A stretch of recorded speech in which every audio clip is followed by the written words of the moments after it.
Kung ang globe represents worldwide activity, ano naman ang nire-representa ng ating vertical sword sa symbol or sa logo ng ating Interpol? Ikaw muna siya.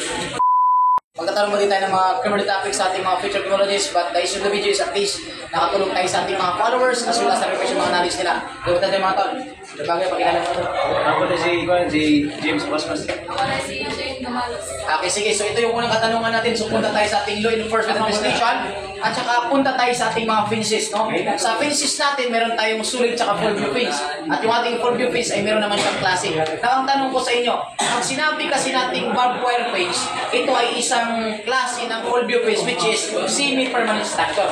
Okay? Kung ang barbed wire fence, ito yung fence na which is semi-permanent structure, ano naman yung chain link fence as full view fence, or ano naman ang tawag natin sa chain link fence which is under ng ating full view fence?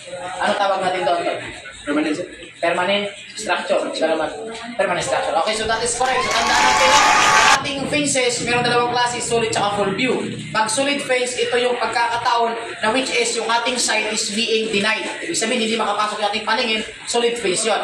Ang full view fence naman, yung ating site is being permitted. So, ibig sabihin, nakikita natin kung ano yung nasa loob. May tatlong under ng full view fence. We have una, chain link fence, that is called permanent structure. Pag barbed wire fence naman, that is called semi-permanent structure. Tsaka yung concertina natin, that is considered, tinatawag naman natin yung less permanent structure. Okay? Siyempre, tama yan. So, meron kayong ano sa 20,000. Yan. Siyempre, pangalawang tanong tayo. So, punta tayo sa ating Interpol. So, alam naman natin yung Interpol, ICP, wala naman yan International Criminal Police Organization. Now, sa ating Interpol, meron tayong makitang logo or symbol nila, no? Meron tayo dyan, vertical sword, may glove, may olive branches, may scale, tsaka may lightning. Now, ang tanong ko sa inyo, kung ang globe represents worldwide activity, ano naman ang nire-representa ng ating vertical sword sa symbol or sa logo ng ating Interpol? Ikaw muna siya. Ikaw naman. Okay, that is correct. So, tandaan lang po natin, yung vertical sword sa symbol or sa logo ng ating Interpol, that is police action. Yung ating glove is worldwide activity. Yung ating namang olive branches, that is considered peace. And syempre, yung ating namang skill is justice. At saka yung ating lightning, that is speed in action. So dahil dyan, ano tol, meron kayong 50,000 yan. Ano kasi mga kaya yan? Siyempre, shoutout tayo sa ating poging videographer. Walang iba kundi si Gerald Borses. And siyempre, shoutout pala kay Master A.G. Junix Silorio. Shoutout tayo.